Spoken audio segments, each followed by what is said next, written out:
Assalamualaikum warahmatullahi wabarakatuh. Saya Siti Lailatul Mutahharoh dari PIAUD IAIN Metro kelas C semester 6. Di sini saya akan menyampaikan materi mengenai kepribadian. Jadi, kepribadian itu bukanlah bawaan dari lahir atau tidak turun dari awal masa kelahiran, melainkan kepribadian itu terbentuk dari sebuah proses sosialisasi tentang perasaan, kemampuan berpikir, dan juga perbuatan. Kepribadian itu juga bisa dibentuk dan dirubah sesuai dengan lingkungan sekitar tempat tinggal kita masing-masing. Nah, jadi lingkungan itu adalah faktor yang mempengaruhi kepribadian seseorang. Kepribadian yang baik itu pasti dipengaruhi oleh lingkungan yang baik. Sedangkan kepribadian yang tidak baik itu pasti juga dipengaruhi dari lingkungan yang tidak baik. Adapun ciri-ciri kepribadian yang menonjol pada diri seseorang itu antara lain seperti orang itu pemalu, penakut, orang itu emosian, orang itu mudah bergaul, dan yang lainnya. Nah, sedangkan kita sebagai orang dewasa itu, kita itu bisa mengendalikan kepribadian kita itu sendiri dimanapun kita berada. Nah, menurut psikologi, kepribadian itu sebenarnya bisa berubah dan juga bisa tumbuh. Sedangkan menurut beberapa para ahli kepribadian adalah keseluruhan perilaku dari seorang individu dengan sistem kecenderungan tertentu yang berinteraksi dengan keseluruhan atau orang lain. Nah, sedangkan menurut M.A.W. Blower, kepribadian adalah corak tingkah laku sosial yang meliputi keinginan, kekuatan, dorongan, dan juga sikap-sikap dari seseorang. Sedangkan menurut Kuber, kepribadian itu adalah gabungan dari keseluruhan sifat-sifat yang tampak dan dapat dilihat oleh seseorang atau orang lain. Adapun konsep-konsep yang berhubungan dengan kepribadian, yaitu yang pertama ada karakter, yang kedua ada temperamen, yaitu yang berhubungan dengan fisiologis maupun biologis, yang ketiga ada sifat atau yang muncul dari dalam diri kita, yang keempat ada ciri, yaitu ciri khas dari masing-masing pribadi, yang kelima yaitu kebiasaan. Nah, jadi yang terakhir ini, yang kebiasaan ini adalah sangat dipengaruhi oleh lingkungan. Berbicara mengenai kepribadian introvert dan extrovert, jadi sebenarnya kepribadian extrovert itu adalah seseorang yang merecharge energinya dengan bertemu dengan seseorang atau berkumpul dengan orang banyak. Nah, dari situ dia bisa merecharge energinya. Sedangkan introvert itu adalah kepribadian yang bisa merecharge dirinya dengan berdiam diri atau dengan melakukan hal-hal yang dia sukai. Jadi sebenarnya kepribadian introvert itu bukan seseorang yang penakut maupun juga pemalu.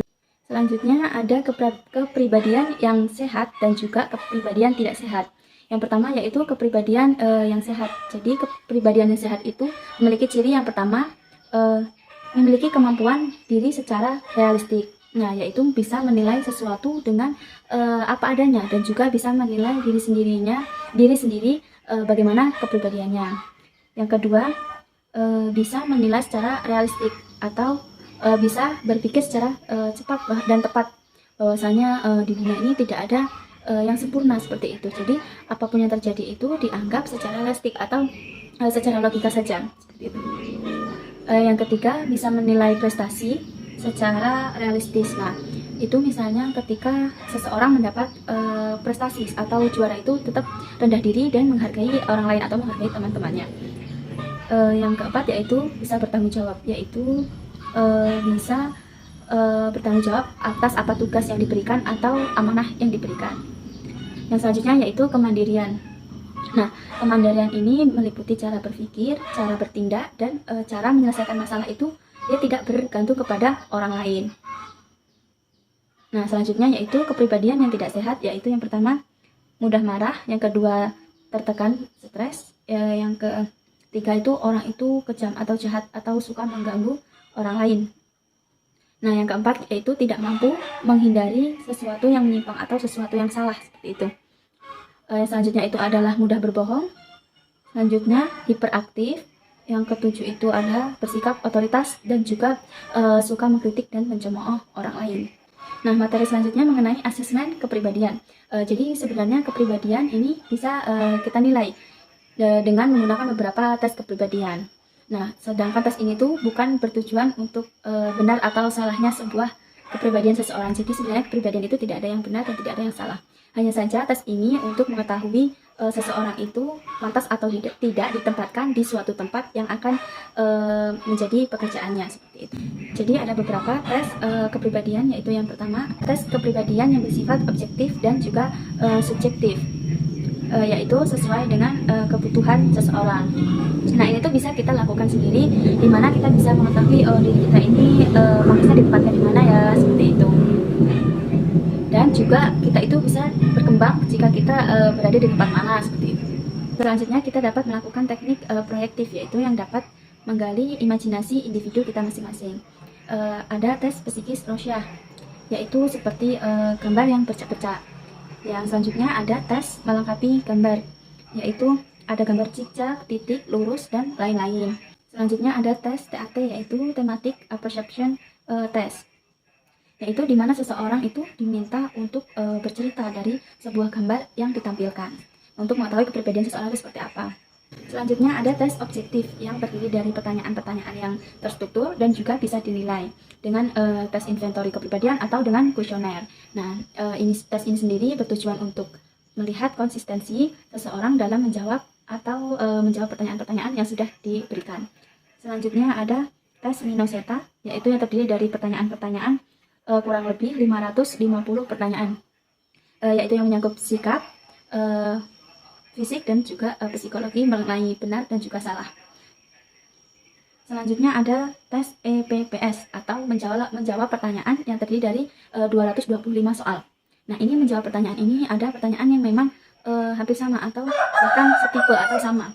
Nah, itu untuk menilai bagaimana seorang itu menjawab dengan konsisten atau tidaknya. Selanjutnya ada tes bersifat prailmiah atau untuk memahami tingkah laku manusia. Tetapi tes ini itu belum ada teorinya atau belum terbukti. Yaitu yang pertama ada tes cirologi, yaitu pemahaman dengan melihat guratan-guratan tangan seseorang untuk mengetahui bagaimana kepribadian seseorang. Yang kedua ada tes astrologi, yaitu yang biasa kita pahami, yaitu mengenai zodiak atau tentang perbintangan, seperti itu. Dengan melihat garis bintang, seperti itu. Dan selanjutnya ada tes trafologi, yaitu yang dilihat dari tulisan tangan seseorang. Nah, itu termasuk bagaimana tanda tangannya seseorang itu dilihat juga untuk mengetahui kepribadiannya itu seperti apa. Selanjutnya ada tes fisiognomi, yaitu atau tes yang kepribadiannya dilihat dari bentuk wajah seseorang. Selanjutnya ada prologi, yaitu ilmu tentang tengkorak manusia atau kepala seseorang. Itu juga bisa untuk melihat kepribadian seseorang. Selanjutnya ada anakologi, yaitu yang dilihat dari kuku-kuku seseorang untuk melihat kepribadiannya itu seperti apa. Nah, jadi sebenarnya tes-tes ini tadi, tes ilmiah ini tadi belum terbukti atau tidak terbukti secara nyata, ataupun tidak ada teori pembuktiannya. Materi selanjutnya mengenai perkembangan kepribadian dan juga perubahan kepribadian seseorang. Jadi sebenarnya kepribadian itu menurut Philip Kotler adalah ciri bawaan psikologi manusia atau human psychology traits. Nah, kepribadian itu merupakan salah satu kajian psikologi yang lahir berdasarkan pemikiran, kajian atau temuan-temuan hasil praktik penanganan khusus para ahli. Nah, kepribadian sendiri ini adalah sifat dalam diri atau kejiwaan, yaitu kualitas sifat pembawaan, kemampuan mempengaruhi orang, dan perangai khusus yang membedakan satu individu dengan yang lainnya. Selanjutnya mengenai perkembangan kepribadian. Nah, jadi perkembangan itu memiliki beberapa tahap dalam perkembangannya, yaitu ada 8 tahap menurut Erikson. Nah, adapun tingkatan dalam 8 tahap perkembangan yang dilalui setiap manusia menurut Erik Erikson adalah yang pertama itu masa bayi atau masa infansi, yaitu kisaran 0 sampai dengan 1 tahun. Nah, masa ini itu ditandai dengan trust dan versus mistrust atau kepercayaan dan juga versus ketidakpercayaan. Yang selanjutnya yaitu masa kanak-kanak awal early childhood, usia 18 bulan sampai dengan 3 tahun. Nah, ini ditandai dengan autonomi versus self-doubt atau autonomi versus rasa malu dan juga rasa ragu-ragu. Selanjutnya ada masa prasekolah. Nah, ini pada usia 4 sampai 6 tahun. Nah, itu ditandai dengan imitatif versus guilty atau rasa inisiatif versus rasa bersalah. Selanjutnya masa sekolah yaitu usia 6 sampai dengan 12 tahun ditandai dengan industri versus inferiority atau kegigihan versus inferioritas. Selanjutnya masa remaja itu usia 18 sampai dengan 20 tahun. Itu ditandai dengan identity versus identity confusion atau identitas versus kebingungan peran seperti itu. Selanjutnya masa dewasa awal yaitu usia 20 sampai 30 tahun. Nah, itu ditandai dengan intimasi versus isolasi atau keintiman versus dengan isolasi. Masa selanjutnya masa dewasa usia 30 sampai dengan 60 tahun itu ditandai dengan generativity versus stagnation atau generativitas versus dengan stagnasi. Selanjutnya masa hari tua usia 60 sampai 65 ke atas. Nah, itu ditandai dengan integrity versus despair atau integritas melawan keputusasaan. Nah, itulah tadi tahapan perkembangan kepribadian menurut Erikson. Materi selanjutnya mengenai perubahan kepribadian. Jadi kepribadian itu bisa berubah, yaitu dipengaruhi dari beberapa faktor. Yaitu yang pertama faktor fisik, yang kedua faktor lingkungan sosial budaya, yang ketiga itu faktor dari diri sendiri. Selain tiga faktor ini tadi, ada faktor lainnya yaitu seperti hereditas atau genetik, faktor lingkungan, dan juga faktor kebudayaan. Sedangkan proses perubahan kepribadian seseorang itu faktor-faktor genetik dan pematangan itu mempunyai peran penting dalam perkembangan kepribadian seseorang. Nah, jadi setiap masa perkembangan manusia atau seseorang itu terjadi juga proses-proses genetik atau kematangan. Nah, menurut Sobur, lingkungan itu berpengaruh dalam proses membentuk kepribadian seseorang. Materi selanjutnya mengenai psikologi kepribadian kontemporer, yaitu yang pertama ada teori humanisme atau gambaran manusia sebagai makhluk yang bebas dan juga bermanfaat dan serta selalu bergerak ke arah pengungkapan segenap potensi yang dimiliki seseorang apabila lingkungan seseorang itu memungkinkan. Yang kedua ada teori behavioristik, yaitu sebagai reaksi terhadap introspeksionalisme yang menganalisis jiwa manusia itu berdasarkan laporan subjektif, dan juga psikoanalisis yang berbicara tentang alam bawah sadar yang tidak nampak. Adapun prinsip-prinsip dari teori behavioristik yaitu yang pertama, perilakunya itu nyata dan terukur memiliki makna tersendiri.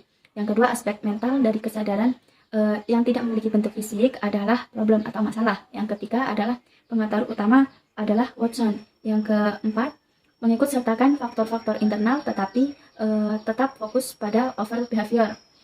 Yang kelima, mengembangkan metode yang terkontrol dan bersifat positif dalam perkembangan ilmu psikologi. Sedangkan ciri khas pemikiran dari teori behavioristik yaitu yang pertama self awareness atau kesadaran diri. Yang kedua adalah conscience atau hati nurani. Yang ketiga independent will atau kebebasan kehendak. Yang keempat creative imagination atau imajinasi kreatif. Selanjutnya teori humanisme. Jadi psikologi humanisme ini mengemukakan masyarakat prinsipal atau manusia menempati potensinya. Yang kedua, manusia memiliki esensi dalam dirinya dalam bidang kemanusiaan. Yang ketiga, manusia berpengetahuan. Yang keempat, manusia memiliki daya selektif. Yang kelima, manusia memiliki kehendak. Psikolog Abraham Maslow mengusulkan serangkaian peringkat kebutuhan atau stimulan untuk mencapai perfeksi, yaitu yang pertama ada kebutuhan psikologis, yang kedua keamanan atau rasa aman, yang ketiga rasa dan cinta, yang keempat penghormatan dan kepercayaan diri, yang kelima itu kebutuhan kognitif, yang keenam kebutuhan estetika, yang ketujuh ada aktualisasi diri. Nah, kepribadian dalam psikologi sekolah yaitu yang pertama ada dari lingkungan belajar siswa. Lingkungan belajar ini sangat berperan dalam menciptakan suasana belajar yang menyenangkan. Yang kedua itu lingkungan belajar terhadap hasil belajar siswa.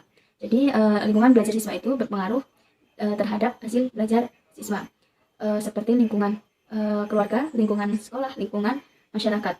Selanjutnya kepribadian dalam psikologi pendidikan, di mana psikologi pendidikan merupakan ilmu cabang dari objek kajian psikologi pendidikan, berupa perilaku dan juga proses-proses mental manusia dalam konteks pendidikan. Selanjutnya kepribadian dalam dunia kerja. Jadi kepribadian seseorang itu berkembang melalui interaksi di antara banyak faktor seperti genetika, lingkungan, kebudayaan, kehidupan berkelompok, dan juga pengalaman khas seseorang. Materi selanjutnya mengenai pengaruh media dan proses budaya terhadap kepribadian. Adapun pengertian media, budaya, dan juga kepribadian, yaitu yang pertama, media itu berasal dari bahasa Latin yaitu medius, yang berarti tengah atau perantara dan juga pengantar. Sedangkan media sosial adalah sebuah media online dengan para penggunanya bisa dengan mudah berpartisipasi, berbagi, dan juga menciptakan isi seperti itu blog, jejaring sosial, wiki, forum, dan dunia virtual yang lainnya, dan itu umum digunakan oleh masyarakat di seluruh dunia saat ini. Nah, sedangkan budaya secara etimologis, kata budaya itu atau kultur dalam bahasa Inggris berarti itu berasal dari bahasa Latin yaitu coller, yaitu berarti mengolah, mengerjakan sesuatu yang berkaitan dengan alam. Sedangkan dalam bahasa Indonesia, kata budaya itu berasal dari bahasa Sanskerta yaitu budaya, yaitu bentuk jamah dari kata budi atau yang berarti budi atau juga akal. Sedangkan kepribadian adalah keseluruhan sikap, ekspresi, perasaan, temperamen, ciri khas, dan juga perilaku seseorang. Adapun pengaruh dari media sosial ini terhadap kepribadian seseorang yaitu jadi seperti yang kita ketahui saat ini ya, bahwasanya media sosial itu saat ini banyak digunakan di kalangan masyarakat, mulai dari anak-anak, remaja, pebisnis, mahasiswa, pegawai kantoran, orang tua, dan juga kalangan orang-orang menengah maupun menengah ke bawah ya. Banyak yang menggunakan media sosial untuk saat ini. Itu juga semuanya itu mempunyai akun media sosial. Jadi media berkomunikasi melalui media sosial saat ini juga membawa dampak lain jika keseringan menggunakannya. Jadi kebanyakan para pengguna ini juga tidak sadar bahwasanya ada dampak yang ditimbulkan jika terus-terusan menggunakan atau menjalankan media sosial. Nah, salah satu contohnya yaitu dari Facebook, seperti situs pertemanannya itu bisa membawa pengaruh yang negatif jika tidak disikapi dengan benar, atau ada juga fenomena kemunculan situs-situs jejaring sosial yang dapat memberikan dampak signifikan dalam mengubah pola interaksi dan juga kepribadian seseorang. Pengaruh proses budaya terhadap kepribadian. Setiap kebudayaan itu mempunyai kepribadian umum atau modal personality struktur, yaitu sejumlah ciri watak yang kadang-kadang itu secara keseluruhan dan ada kalanya hanya sebagian dari ciri watak yang berada dalam diri jiwa mayoritas dari suatu masyarakat. Kepribadian umum itu tadi dikumpulkan melalui tes psikologi yang diberikan kepada suatu sampel dari populasi yang bersangkutan. Jadi di antara yang paling banyak digunakan adalah tes TAT, Thematic Apperception Test. Baik, itulah tadi penyampaian materi mengenai kepribadian dari saya. Apabila ada kekurangan dan kesalahan, saya mohon maaf. Saya akhiri. Wassalamualaikum warahmatullahi wabarakatuh.